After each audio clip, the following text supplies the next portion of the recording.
Okay, it looks like the steady stream of people is slowing down, so we'll go ahead and get started. We're going to take care of a little bit of housekeeping first. So as people are coming in, that'll be fine. First of all, just to let everyone know, we are recording this webinar. You'll get a link, an email with a link to the recording on Friday. We will also load this recording onto Education Network. It'll be in the same section as the leadership training, so you'll be able to go on and watch that. I have two colleagues joining me, Sarah Howell and Patty Celadon. They are both working on this project as well. Sarah is managing the project and Patty is doing the development of the next round of courses. So later, when we are talking about how we invited people to the pilot project and the development of the next two courses, Patty and Sarah may jump in and provide additional information if I happen to leave something out, and they will also be monitoring your questions and comments and responding to them. Which brings me to the process of using the chat function and the question and answer function for asking questions. So we've got a lot of people on the webinar. It's going to be impossible for us to kind of unmute people and have people ask questions that way. So we're going to ask that you, if you have issues related to kind of technical issues, you can't hear, things like that, I'm going to ask you to put those in the chat. You should see a little chat icon on the bottom of your screen or maybe on the top of your screen in a menu. I'm going to ask if you have questions about the leadership training, the piloting, any of the kind of content that we're going to talk about, that you use the Q&A feature, that functionality, and post your questions there. Also, because we have a lot of people, we're going to kind of stop periodically and ask for some questions, but we're also going to be answering questions at the end. Sarah and Patty and I don't have a hard stop at the top of the hour, so we're going to stay on and basically go through all the questions and make sure we answer them, so you guys will have those as part of your recording when it gets sent out. Anyone that wants to stay and hear those answers is welcome to stay past the end of the webinar. But if you have a hard stop, you've got to go to another meeting or something like that, you can leave. And if your question hasn't been answered, be assured that we will get to it when we at the end, and your answer will be on the recording. Okay. All right. So first of all, the leadership training, who's it for? So this was actually a suggestion that was begun by one of our board members, Lynn Reed. Some of you have been in literacy for a while, may know her, but she kind of recognized that there's a lot of folks that come into that executive director position, working their way up through literacy programs, and they may know a lot about literacy instruction, but not administration. They don't know how to create a budget. They don't know how to read financial sheets, how to do HR planning, submit your IRS paperwork, things like that. And so that was kind of the impetus for us to start talking about this and developing these. We found that in the development process, there are also folks that know about administration, but not in a literacy context. So some people are coming into literacy programs from other nonprofits, but they've never been involved in literacy. So for those folks, they may know how to create a budget, but they don't know kind of what the components of those budget of that budget is for a literacy program, or they don't know kind of what all the pieces and job descriptions and kind of the workflow of the organization is.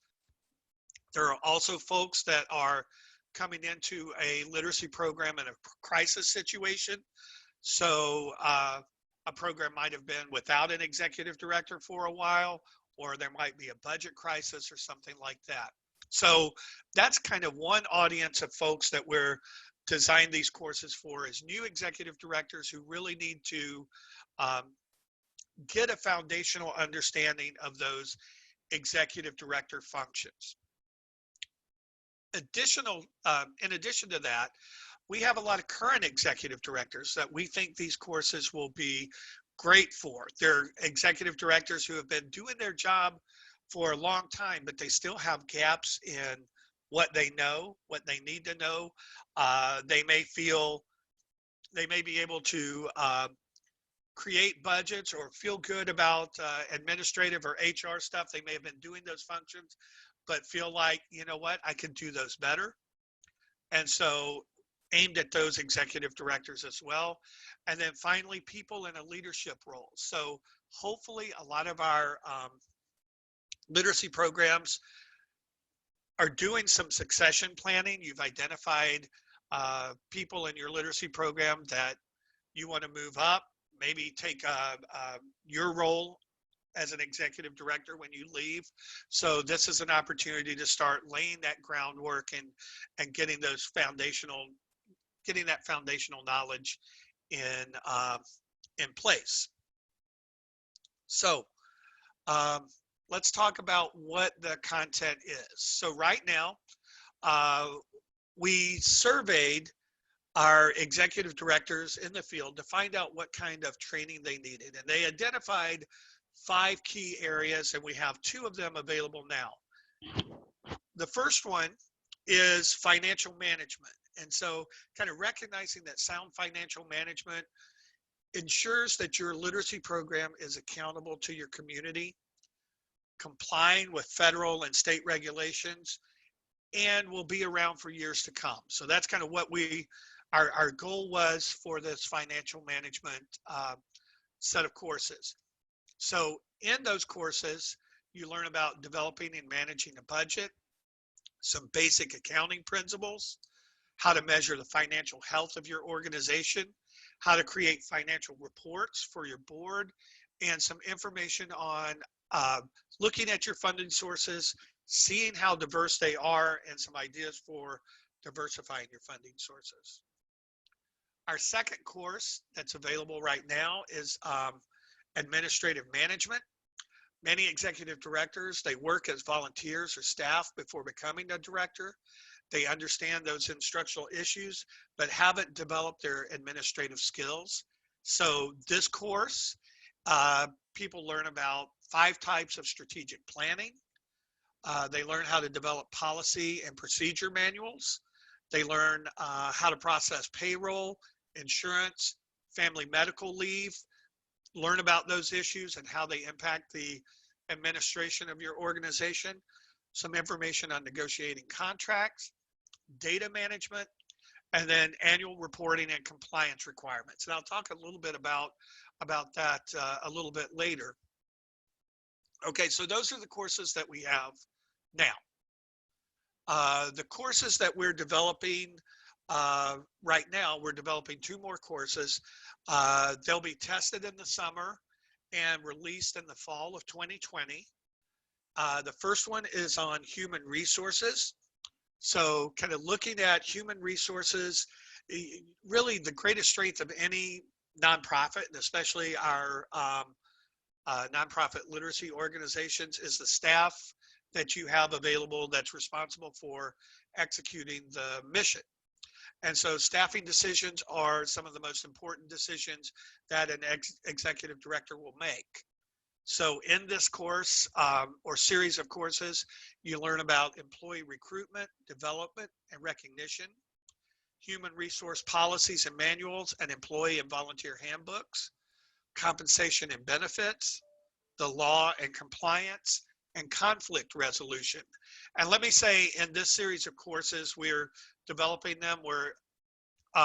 We have them storyboarded. We're almost in the process of actually creating our draft online courses for them. But we do look at, when we talk about employees and we talk about staffing, we're looking at your whole staff. So not just paid staff that work for the literacy program, but we're also looking at contractors that you may hire. So like a GED teacher that you may hire to go into a business and provide some workplace education. And we're also looking at your volunteer staff. So we have, when we talk about the staff and the staff that is responsible for carrying out your mission and how to recruit and maintain them, we're talking about that larger collection of folks that work for your organization. The other course, or the other topic that we're working on, is board governance. Basically, a strong board of directors is vital to the health, stability, and longevity of your literacy program. They provide oversight, connect your organization to the community, they secure resources, and they advance your mission. So in this topic, we look at different types of boards. We look at different stages of development that boards go through. We look at the roles and responsibilities of board members and the executive director. We look at how you can organize your board to be more effective. We look at different types of planning, including strategic planning, operational planning, and board and executive director succession planning. We look at the board's role in resource development, including financial resources, human resources, and community resources. And then finally, oversight, the board's role in overseeing the organization. Our last topic that was identified in the survey is marketing. So these courses will be developed and released in the fall of 2021. Marketing is basically how people find out about your organization. It's how you raise awareness of literacy. It's how you promote your mission. It's a foundation. It lays the foundation for recruiting volunteers, students, donors, and community partners. So in this course, we'll tackle creating a marketing strategy, how to use different social media to promote your organization. We'll look at websites and maintaining websites. You'll learn about Google Analytics, how to secure free and paid advertising. This is, I think, an important one. How to find marketing help in your community. So where to look for interns for pro bono work, things like that, and how to create an annual report, which is often, it's something that every nonprofit should do or needs to do, and it's often falls to the responsibilities of whoever's in charge of marketing. So we'll take a look at that.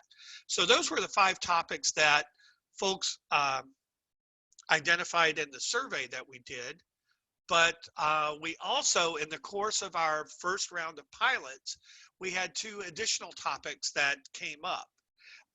Crisis management, which is really kind of recognizing that a lot of executive directors come into a literacy program when it is in a kind of a crisis mode. The executive director has left suddenly. There's a board that may not be very engaged. There might be financial hardships.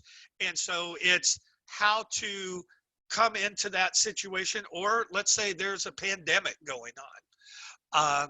So it's kind of looking at that situation and how to navigate your organization through those crisis situations so you come out first of all, so you survive those crisis situations and come out stronger on the other side.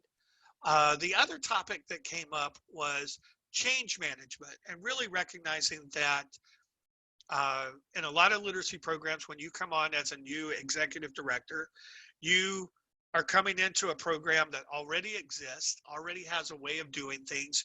You come into working with a board that already exists and has ways of thinking about things. So it's understanding how to move into that role, and then how to effectively create positive change in the organization and manage that so you're bringing everybody along in a positive situation.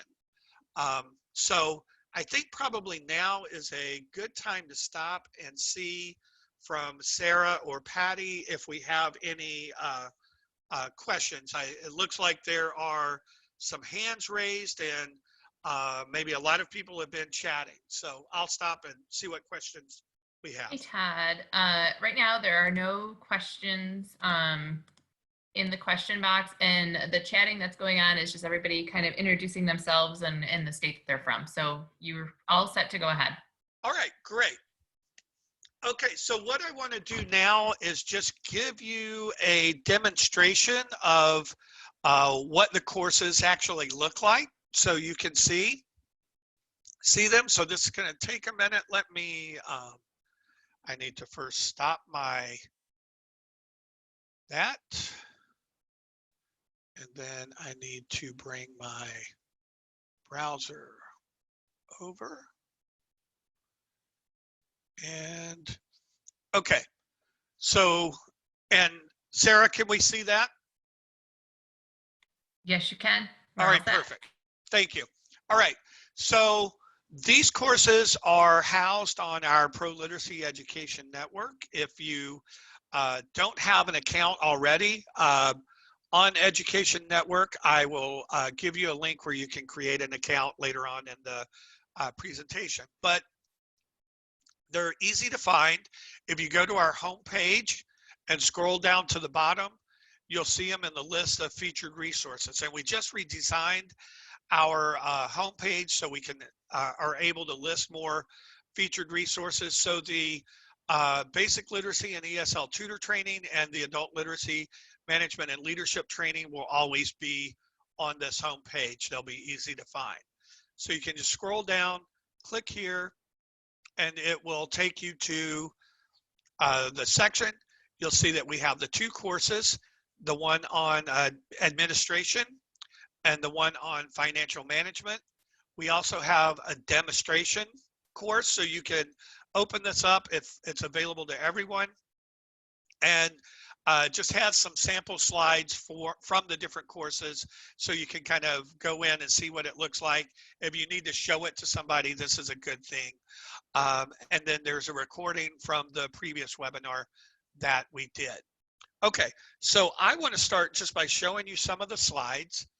And I'm going to do this, and I am going to, let's see, share computer sound. Okay, so this is the administrative management course. And you can see here kind of the list of topics, strategic planning, policy and procedure manuals, operations management, where you have the contract negotiation and insurance and payroll, things like that. Data management, compliance, and then there's a kind of a wrap-up lesson. And I'll just share the sound with you for. Developing a strategic plan for your organization can represent a big undertaking for your organization. Before you Okay, so I'm going to take that off, and we don't need to hear the sound, but just so you know that all of our courses are narrated, so you can basically think of them, if you were in a face-to-face workshop, the narrator is the trainer, and the content on the screen is what you might see in a PowerPoint. So here we're going to start out with just strategic planning. This slide you'll see just kind of identifies why strategic planning is important. We move on to identifying 5 types of strategic planning. And you'll see there's kind of the traditional or basic strategic planning that everybody is familiar with: issue-based, alignment, scenario, and organic strategic planning. If I click on any of these little buttons, it gives me a more detailed explanation. And then you'll see that there's a resources section up here. So this is a feature that we have. We try to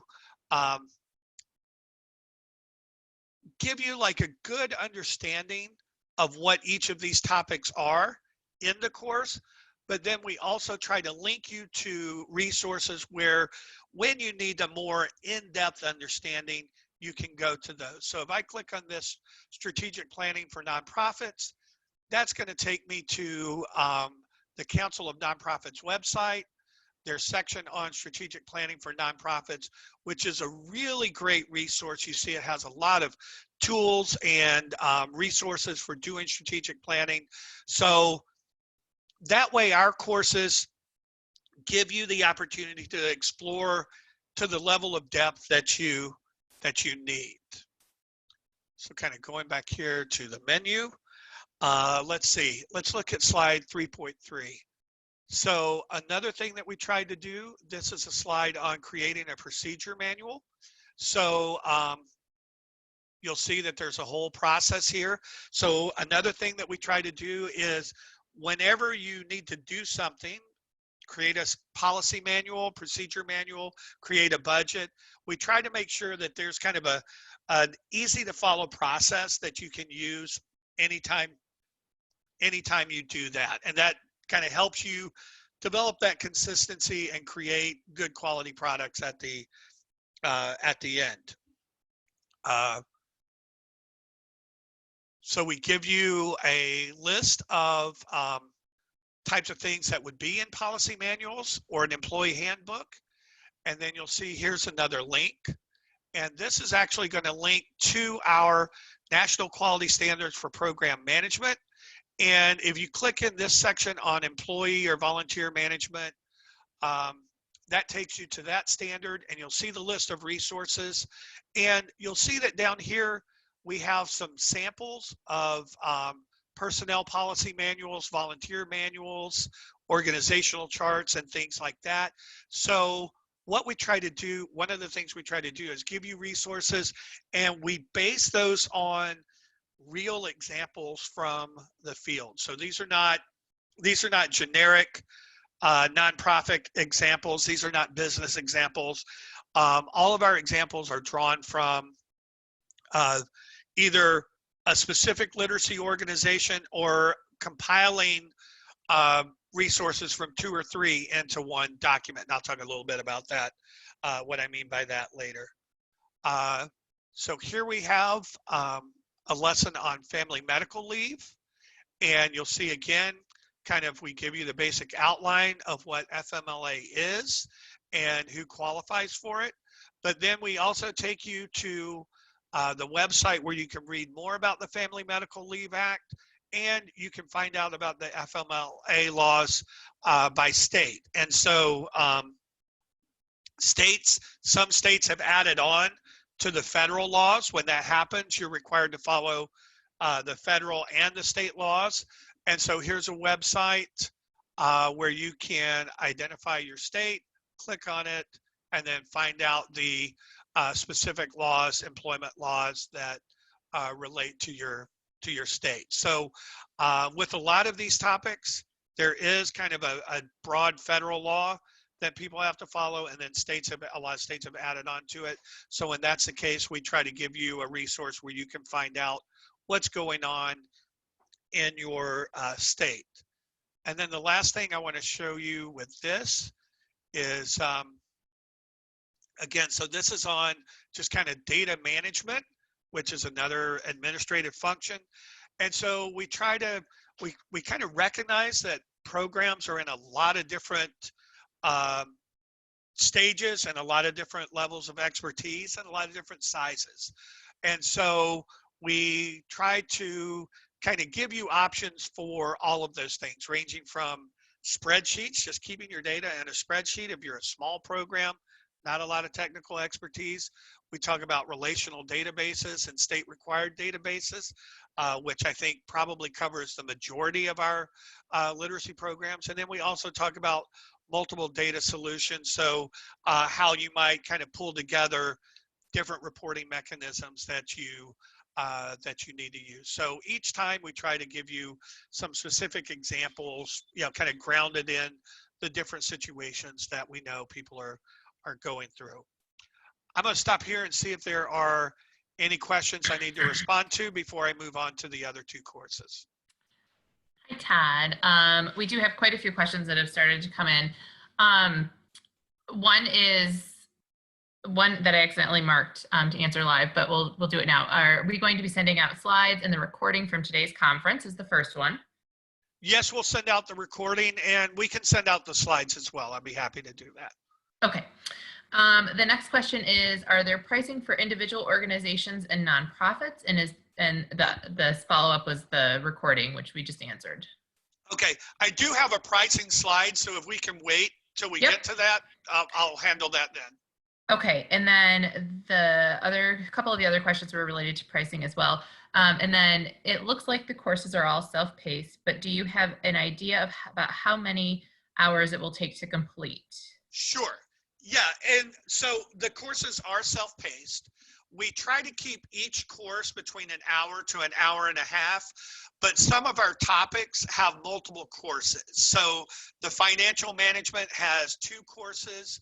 I think the HR one has 3, 2 longer ones, and then 1 short one. I think each of those longer ones is probably about an hour long course, and then the short one is maybe about 30 minutes. So the pricing, when we get to the pricing, I'll talk about it, but the pricing is per topic, not per course.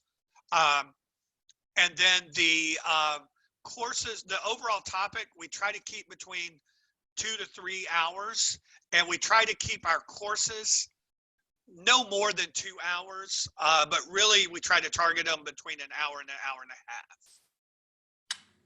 Great. And then do you receive a certificate of completion and is it a recognized certificate? We do offer a certificate of completion for each topic. Once we get the next 2 topics up, and we have 4, we'll also offer a certificate of completion for anybody that completes all the topics. So there's an additional kind of certificate that says you went through the entirety of our program. Even though I know we're going to be adding additional topics, you know, we'll start to issue that as well. In terms of recognition, so recognition is usually addressed by the recognizing organization. So what I mean by that, say for example, you're running a literacy program and your board or your state adult education organization requires that you get certification in management and leadership. They're the organization that says, yes, we will accept this as part of your certification requirements. We are happy to work with any agency that you need to report certification to find out what they need to be able to accept it. And usually it is like syllabus, description of content, things like that. So we will provide any of those things to that recognizing body and work with them to get those recognized by the people that you need it recognized by. I think that answered that question. And then how often or frequently are the state requirements updated for FMLA? I don't know, but we actually in our administrative course and in our HR course, we recommend that you research those, like set up a schedule. You should investigate them at least once a year, but probably just kind of check on them quarterly just to make sure something hasn't happened. But a lot of times you can get on mailing lists and notification lists so that when things come out, you get notified of them. Okay, and then can we add associate members to an organizational membership at a future time? Yes, you can. Okay, and then so this person is wondering if they could use the trainings they couldn't because of the way that the our certificate works. Does that mean that they couldn't use it as a certified documentation on a resume? No, you could. It just depends on what kind of weight that would carry with the person that you're, interviewing with. But absolutely, you could use it on a resume. And so if people are aware of, ProLiteracy and aware of our status, which we hope they are, then yeah, that would probably carry weight, you know. Okay, we are caught up on the questions. All right, perfect. So I'm going to move on and take a look at the budgeting course.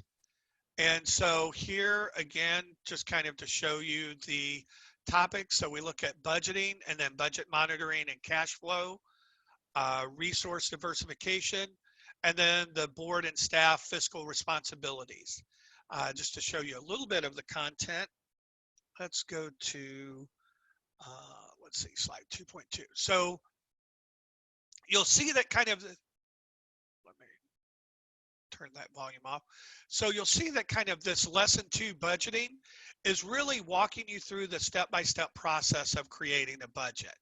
And you can also, there's a PDF that you can download at the end. And so that's a sheet that you can keep with you. So each time you try to create a budget, you have those steps that you know you need to walk through. And you see it starts with the first step of kind of recognizing that people come in different programs with different statuses. And so you may walk into a program that has, you know, it's running like a well-oiled machine, and you just look at that budget and, you know, kind of plug in your numbers. But we also have programs, one of our pilot projects, or one of our pilot programs for these 2 courses, she came into an organization that she described as being kind of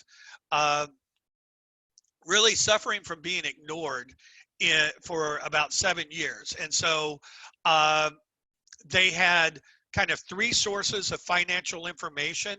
Each source had kind of a different financial assessment of how much money they had, what they spent their money on, and things like that. So she really came into this process really needing to start from scratch to get her financial organization's financial stuff in order. And so kind of starting with, let's take our receipts and our bank documents and everything like that and start to collect those and use those to create a budget. And then kind of the next step in terms of creating a budget, you'll see that there's a spreadsheet, and I want to share the spreadsheet with you. This is another one of those documents. So one of the things that we try to give you to be useful is templates, forms, things like that that you can customize and use in your organization. So this is the kind of budget spreadsheet, and you'll see it starts with just a sample budget, previous fiscal year, current fiscal year, next year's budget, and you can, it's set up to go ahead and add all these things in, but it's customizable. You can change the names of these grants, other things that you get money, your income sources, your expense sources, you can change those and, you know, make them customized to your organization. We then provide a sample budget for the Reading is a Really Good Thing literacy program. So as we're going through that process of creating a budget and teaching you how to work with those numbers, you actually have a real budget to base that off of. So this is a literacy program that has a overall budget of about 110,000. We found that hits kind of a lot of our literacy programs.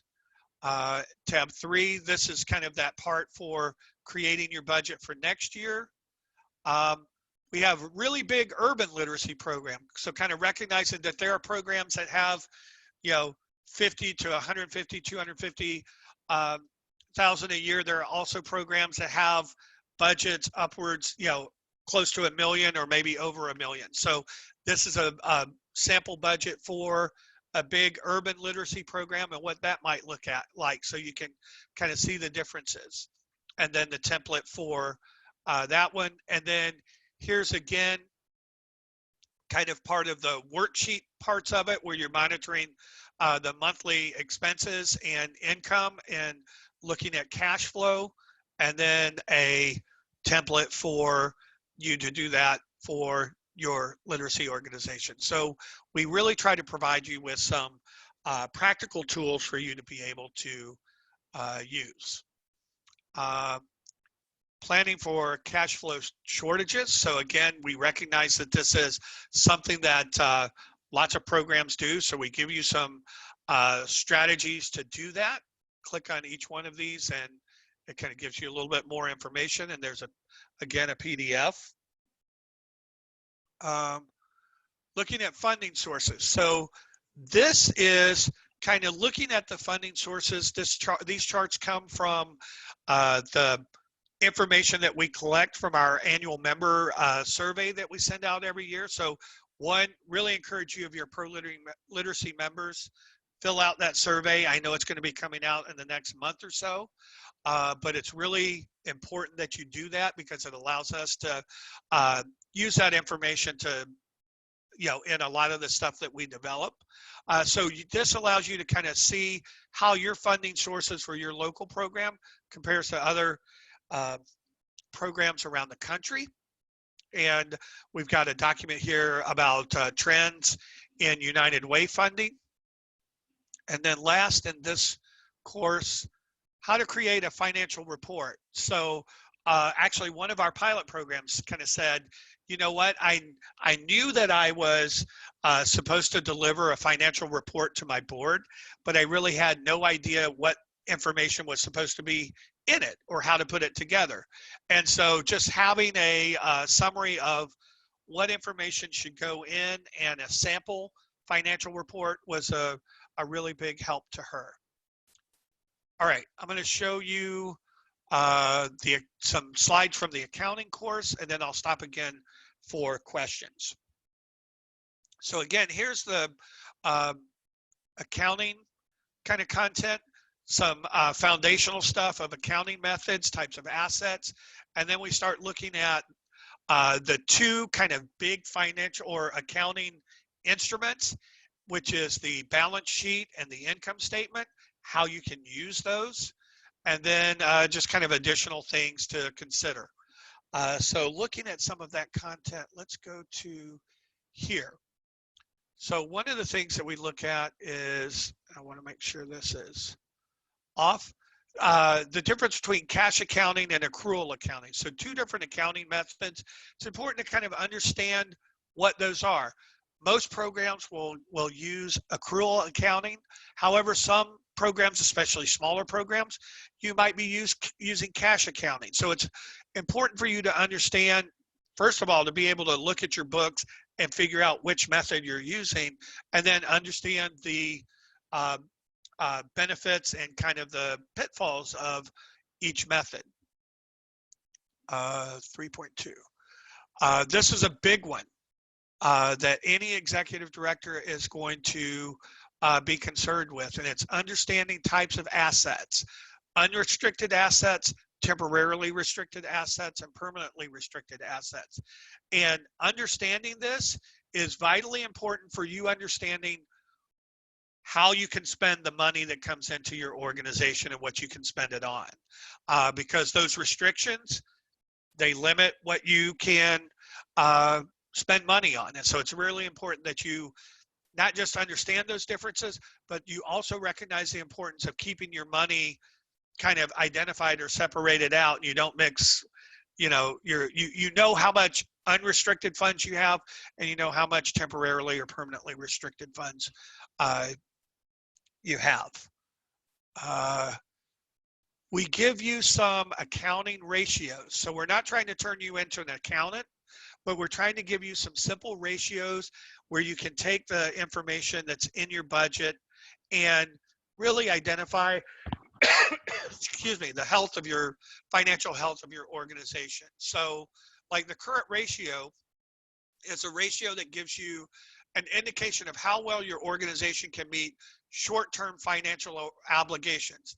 So we show you how to calculate it, and then we tell you kind of where you should be. You want a ratio to be greater than 1, a ratio of 2 or more is good. So not just how to calculate the ratio, but what that ratio actually means.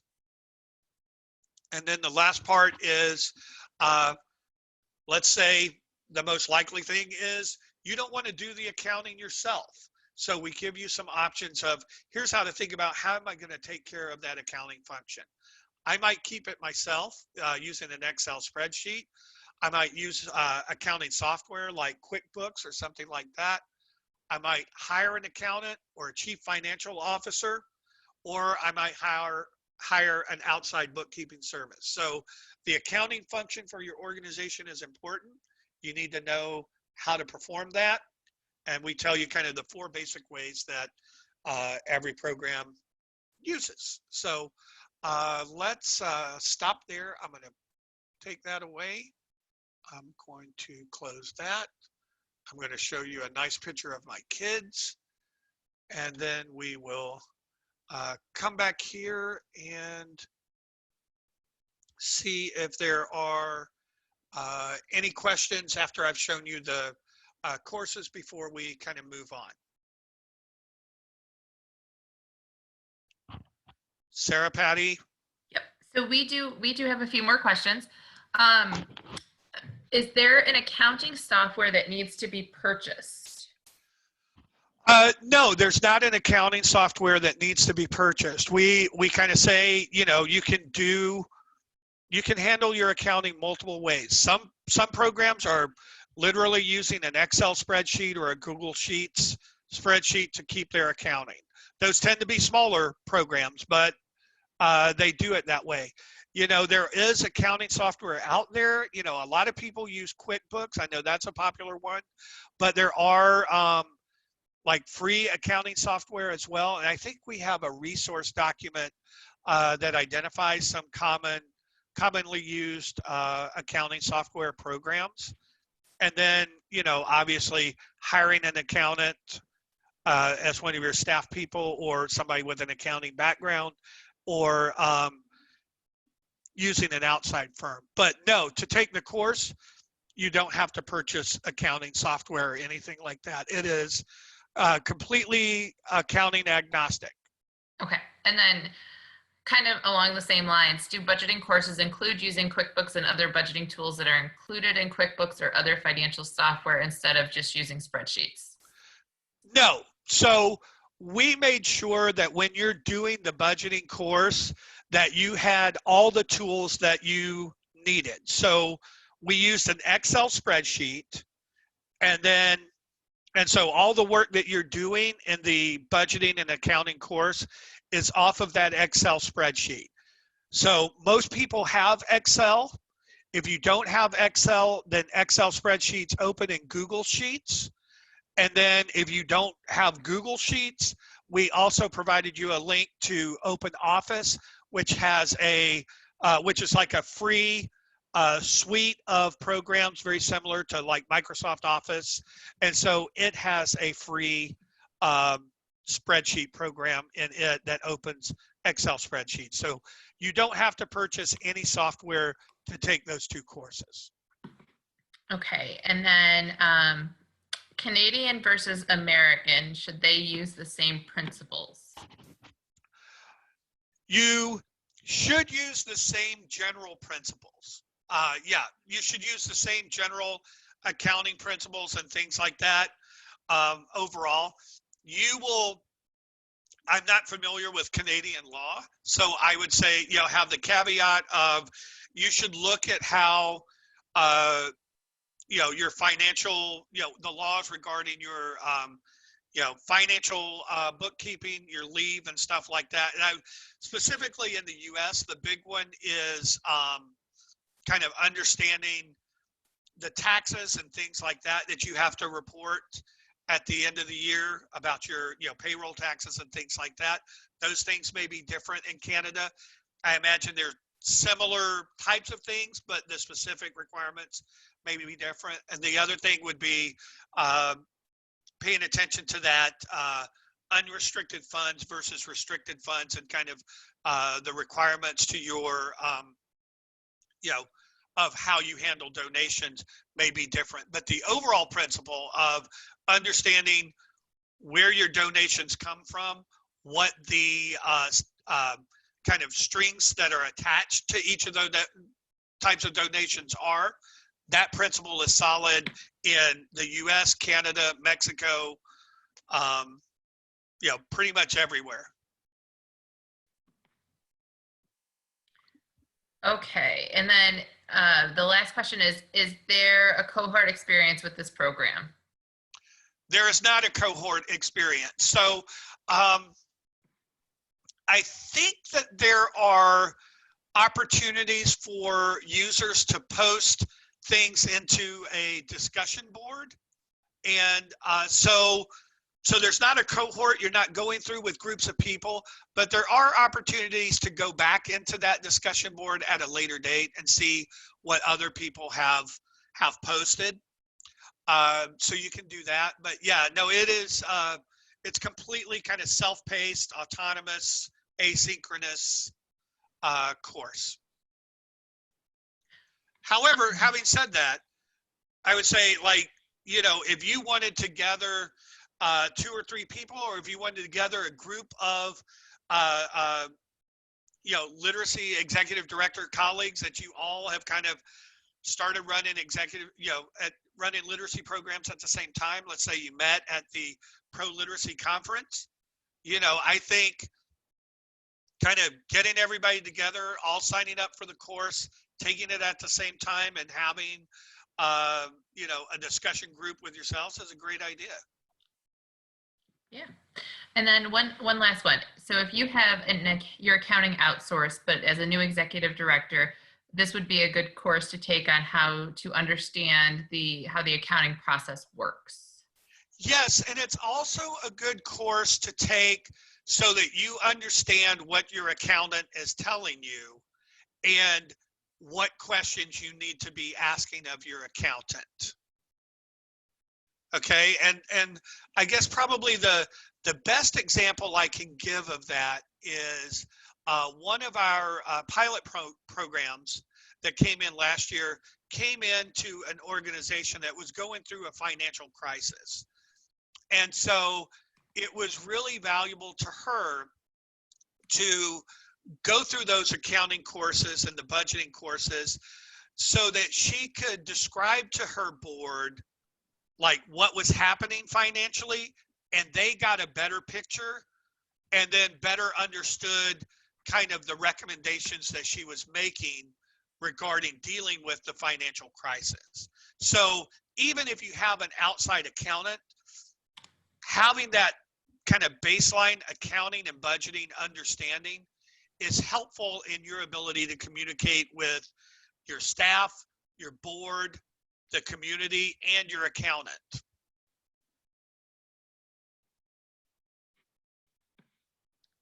Perfect. Those are all of the questions. We are caught up.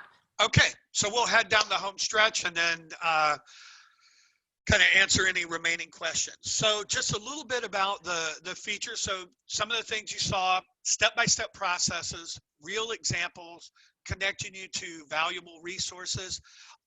We try to keep things in an easy to understand manner. So like if you think about those accounting ratios and things like that, we try to give you a simple explanation of what they are, what they tell you. And then throughout all of the courses, it's all about application. So we are walking you through the process, we're showing you examples, and then we're asking you to do some of those things in your program as you're going through. So a little bit about the piloting. How the piloting worked with the first 2 programs is we recruited 8 newly appointed executive directors. So the criteria was that they had to have been an executive director for less than 2 years. We had a wide range of program sizes, ranging from, I think, a annual budget of $10,000 or $20,000 to a budget over $1 million. The piloting took place between June and September of 2019. We asked each executive director to take the 3 courses, provide feedback on the courses, participate in 2 group calls, and 1 final individual call. And here's where I think the important piece of it is that they didn't just take the courses and then comment on the course content. They were required to identify 1 action item from the courses that they would implement that item, and then provide us with a final summary so we could identify that the content that we had was enough to allow them to do what they wanted to do. They could tell us if something was missing. They could tell us if something didn't make sense. They could tell us if they had other questions. And so we actually made some really good modifications and additions to our courses based on that feedback. One of the things that somebody said was they really would have liked just a checklist of these are all the things that I need to be aware of, that I need to file with the feds or with the state so that I can maintain my nonprofit status. And so we created a slide or a section of a course that identified federal requirements and state requirements in that administrative course and outlined those and connected them to resources where they could find out what those things were. So very kind of practical engagement in that piloting process. Just a few things that people said. So Twin Lakes, their project was around the administrative management course. They used that content to create a new board orientation and board handbook, tutor job descriptions, volunteer handbook, and create an annual report. But she, in her final review, talked about how the financial modules were really helpful to her because they took all that financial information and put it in plain speak, made it easier for her to use that information. The Butte Literacy Program, so that was kind of the program I said that they kind of came in and had been neglected a little bit, and she needed to get their accounting in order. And I think the really important piece was the accounting course gave her a sense of agency, so she could make recommendations that she was confident in and make those recommendations to the board and feel like she knew what she was talking about and that they knew that she knew what she was talking about. Community Educational Outreach was another organization. She used those ratios to measure the health of our organization. She found out that they were really a healthy organization, except that they didn't have, their funding was not very diversified. So you see some of the things that she implemented, starting a monthly giving campaign, paying a lot of more attention to the individual donors so she could beef that up as a portion of her income, and then increasing her presence through the community and seeking more corporate and foundation grants. Read Ottawa, this was actually the only person that came into our piloting who had come from another nonprofit. She had, well, actually she had a degree in nonprofit management, had worked at a not literacy oriented nonprofit, and then came in as the executive director of the literacy program.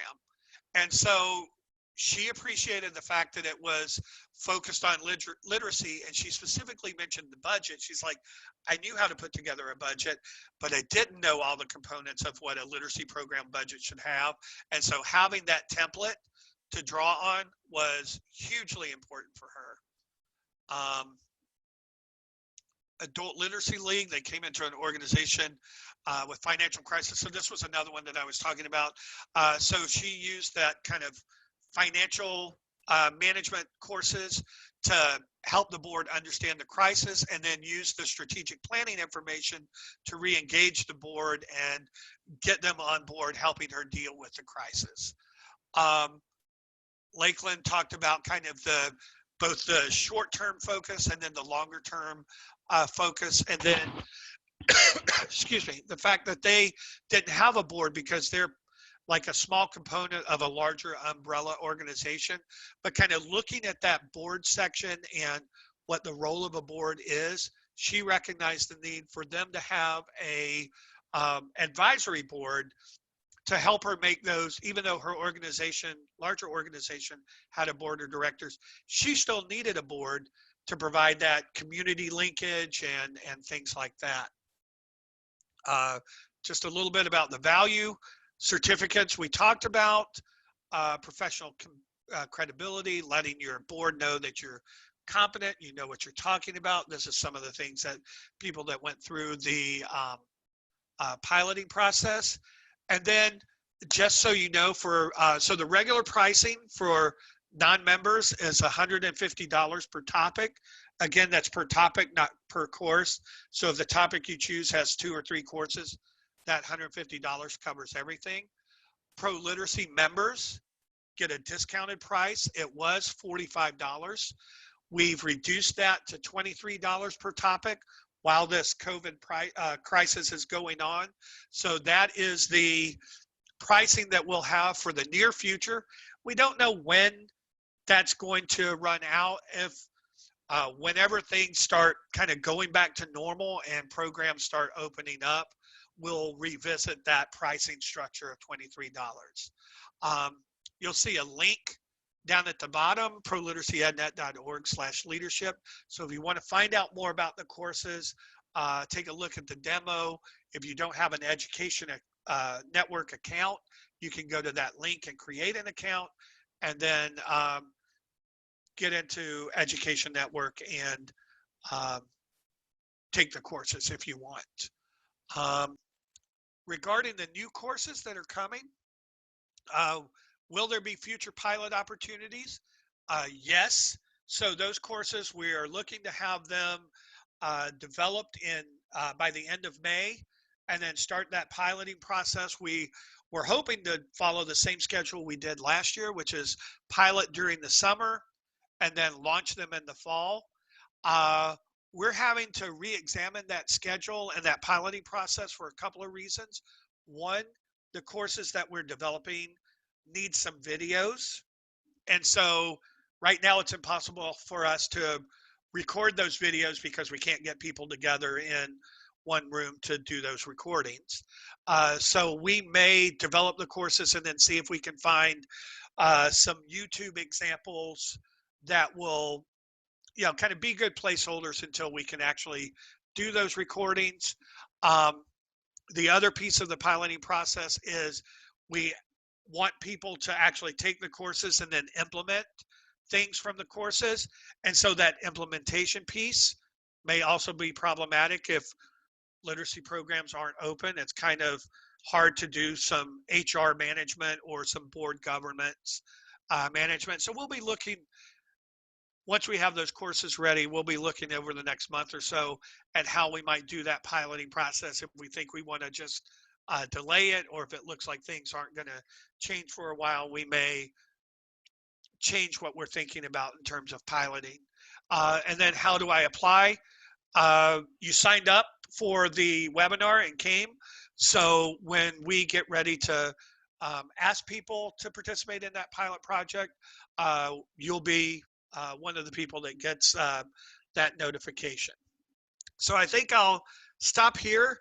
We've got about a minute to go before this is over. So we're going to enter that questioning piece. Again, first of all, I'll invite Sarah and Patty to say anything that they feel like I left out, and then we'll continue to answer questions. You guys are welcome to stay on as long as you want, and or if you have to go, we're recording the questions, and you'll get a recording. Hi, Todd. This is Patty. Actually, you covered it all, and we just have 2 questions that will probably be great to address too. I'm not sure if Sarah has any comments before. No, I think you covered everything. Thanks, Todd. Thank you. No problem. Yes, they would like to have a clarification versus what is a topic, such as the financial management. Okay, so yeah, so a topic would be financial management. Under financial management would be accounting and budgeting. It's $23, get you that financial management topic. So for $23, you would get the budgeting course and the accounting course. In the administrative management, there was just one course. So that $23 gets you that one course on administrative management. So that's what we mean by topic, is that larger topic. And the reason we divide things up into courses, you know, some topic might have multiple courses, is that some topics are pretty big. So budgeting or financial management is big, human resource management is big. And so rather than creating some gigantic course, We try to divide things up into smaller segments with topics that, content that kind of connects to each other so that you're not going through a gigantic course. Thank you, Todd. Another question is, once you purchase it and you complete the course, can you still access it?